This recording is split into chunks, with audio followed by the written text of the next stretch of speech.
The following are properties, original work, creations, and ideas of Kelebogile Sehoa.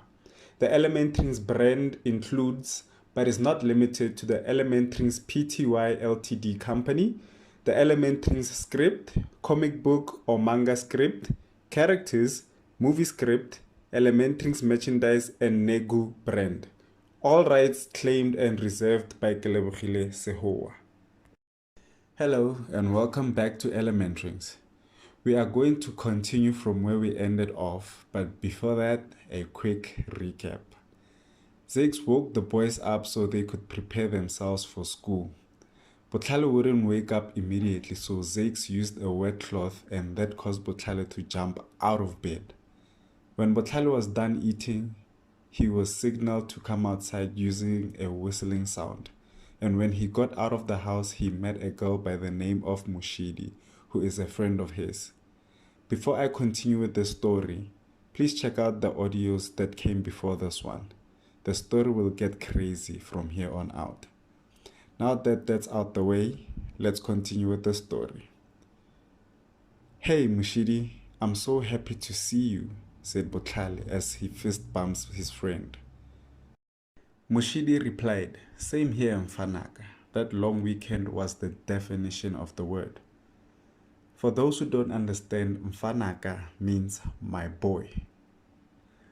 Botlhale chuckles and then says, I missed you too, buddy. Aren't you going to be late for school? Mushidi replies, nah, unlike you, I walk fast. I'll get there in no time. Botlhale replied, the short jokes, really? Mushidi laughs and replies, you were named Botlhale for a reason. You really are smart. For those who don't understand, Botlhale means intelligence. They both laugh, and as they were doing so, Botlhale saw his school's transport approaching from afar. Here comes Uncle Phil. I've got to go. I'll see you after school. Mushidi walks off and replies, you bet. Have a nice day and say hello to Mandy for me. She does so while making kissing sounds. Botlhale runs to the house blushing to fetch his school bag and call for his little brothers. Hey guys, let's go. Uncle Phil is here, Botlhale called out to Tlalefang and Otlalefile. The transport got to their house and sounded its hoot. The boys came out running towards their school transport. They got to the door, opened it, and went in. Good morning, Uncle Phil, the boys greeted. Hello, my boys, Uncle Phil replied. The transport door was closed by one of the other kids in there, and they drove off to fetch other kids before heading to Botlhale's school. Botlhale had more friends in the transport. He greeted them too. Their names were Tebogo, Dikeledi, Zanzi, and Puleng. The time was 6:40 a.m. Uncle Phil arrived at this time every school day. The drive to school from Botlhale's pickup time was 1 hour. During the collection of other kids, Botlhale and his transport friends played several games to pass the time. In no time, the kids had made it to school and they got off their transport. Everyone went their separate ways because they had different friends at school. Botlhale went looking for Tisetso at their usual meeting spot. Let's go, Otlalefile, Tlalefang said. Catch you guys later, okay? Botlhale said. The two little boys went their way while waving goodbye to their big brother. When he got to their meeting place, he saw Tisetso, who had on earphones and was listening to music. Botlhale walked up to him and patted him on his shoulder to grab his attention. Tisetso turned around, and when he saw it was Botlhale, he took off his earphones and paused the music and said, Finally, you're here. That transport of yours sure is slow. Or did you wake up late again? Botlhale held the back of his head in embarrassment, blushed and said, Is that a proper way to greet your best friend? Tisetso ignored him and said, "Let's head to class. The siren is about to go off." And then immediately after Tisetso said that, the siren went off and signaled all the students to head to class. He sure likes acting like a badass, Botlhale thinks as he follows Tisetso. "Tisetso, wait up," Botlhale screams out while running. He finally catches up with his friend, who extends his hand with a closed fist. They bump fists and look at each other, and they both grin with their eyes closed. Moments later, they entered their classroom and their teacher wasn't there. "Doesn't she remind you of you?" Tisetso asked. "Who are you talking about?" Botlhale asked. "Don't play dumb. You know very well what I mean. And you know I'm talking about Miss Kasi. She's always late, just like you."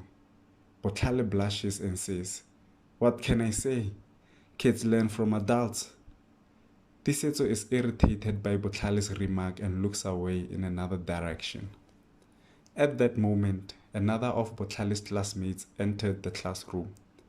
Botlhale's eyes were fixated on this person and his head turned in that direction until they got to their seat. The classmate noticed Botlhale staring at them. They giggle and greet the entire class. "Hi guys," and then they say, "Hello Botlhale." But they didn't get a response from Botlhale, and this caused Tisetso to quickly poke to Botlhale with his elbow to get Botlhale out of his spell. Irritated by Botlhale's action or lack thereof, Tisetso says, "Moron, Mandy just greeted you personally, and all you can do is daydream? You better do something or I swear I'll stop being friends with you." Botlhale was still enchanted. He was in awe of Mandy, and this caused him to be incapable of speaking. So he waved his hand at Mandy. Mandy picked up on what was going on and she thought it was cute, so she laughed all to herself. Tisetso, on the other hand, was disappointed. He thought, at least he did something. I can't believe he waved his hand though. Wafya di boy. Now for those who don't understand, Wafya di boy means that Botlhale basically has cold feet. Moments later, their teacher, Miss Kasi, entered their classroom and greeted everyone. The kids stood up and greeted her too. Miss Kasi sat down by her desk and emptied her bag. She reached for her class register and started checking who was in class and who wasn't. As Miss Kasi was busy marking the register, Tisetso asked, "How long are you going to make me wait?" Botlhale laughs and says, "I was waiting on you to say something." Tisetso was irritated once more, and then he said, "Just say it, okay? I really want to know."